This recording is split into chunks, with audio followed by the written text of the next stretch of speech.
we begin, I should mention all the Capcom game sales I mentioned last week are still going on, and you can get a lot of these games for the Switch as well, although the Switch sale seems to be ending a few days sooner than the Steam, and I'll go over a few other Capcom games I missed last time. Also, Humble Bundle's end of summer sale is going on, so they also have a lot of games for me to check out. I'll check out some this week and go check out some next week.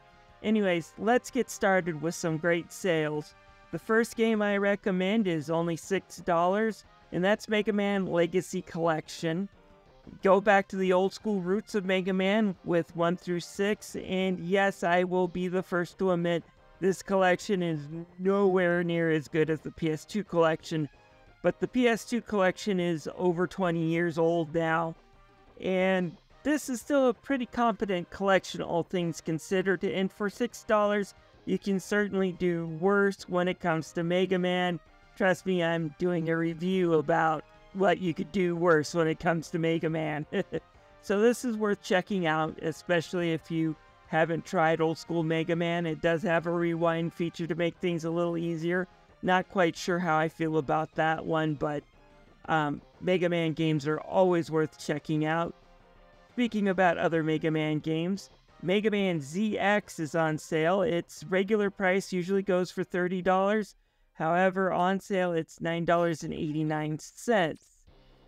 Mega Man Zero were some of my favorite games for the Game Boy Advance. They take place 100 years after the X game, and Amnesiac Zero wakens up to the world in ruin, and the Reploid race is on the verge of extinction thanks to them being hunted down by the government of Neo Arcadia, and the man who is responsible for running that government and turning the world into the hellscape it is none other than Mega Man X. In the 4 entries of the Zero series, Zero has to deal with X, has to deal with duplicates of X, all sorts of stuff come up on the story. It's serialized, and it's not always just the same villain over and over again, making it a very unique experience. It's also hard as hell. However, this collection does do something about it without breaking things with a rewind feature or making it so a 5-year-old can beat it because you're basically invincible. They have a quick save assist feature, which basically gives you more checkpoints and unlimited lives. That said, the game will still hand you your robotic ass repeatedly, so I love this new feature. There's also the DS versions of Mega Man ZX and ZX Advent Children. I'll get around to reviewing those later, hopefully, but those are fun games too. At least the original ZX. Still haven't had a chance to try Advent Children. Anyways, moving on with the Steam sale away from Capcom, we have The Witch's House. Ordinarily, this goes for $15, now on sale for $7.49, which is a perfect price for it. It's a little indie gem I didn't expect to enjoy so much. The Witch's House is a Japanese horror game, and the first time through with the puzzles and everything, there's a lot of jump scares and things that'll jump out and kill you if you're not prepared. But once you know where everything is, this game can be beaten in about 15 minutes. But the first time through, if you don't use too many guides or any YouTube walkthroughs, it's going to take you about 3 or 4 hours to beat, and there's multiple endings, all of them dark and twisted as hell.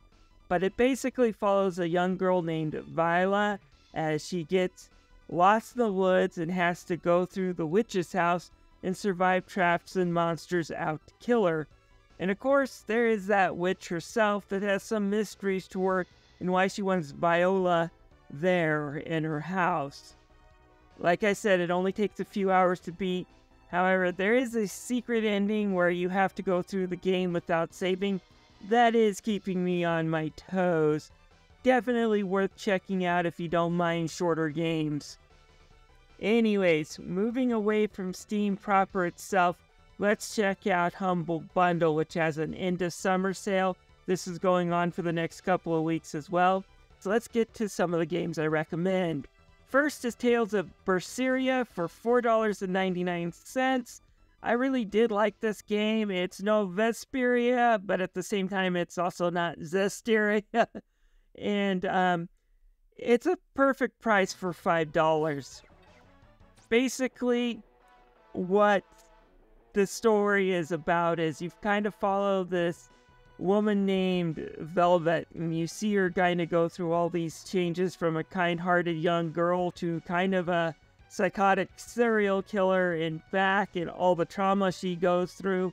And it's kind of one of the first times where the Tales of series lets you play as the villain, even though she sets things in motion that will of course keep this world safe. She is nonetheless a very hardened killer. Granted, she has the right to be, and it's really a fun story to go through with the different view on who's the hero and villain. I enjoyed it. The combat system, not as good as some of the other Tales games, but still top-notch.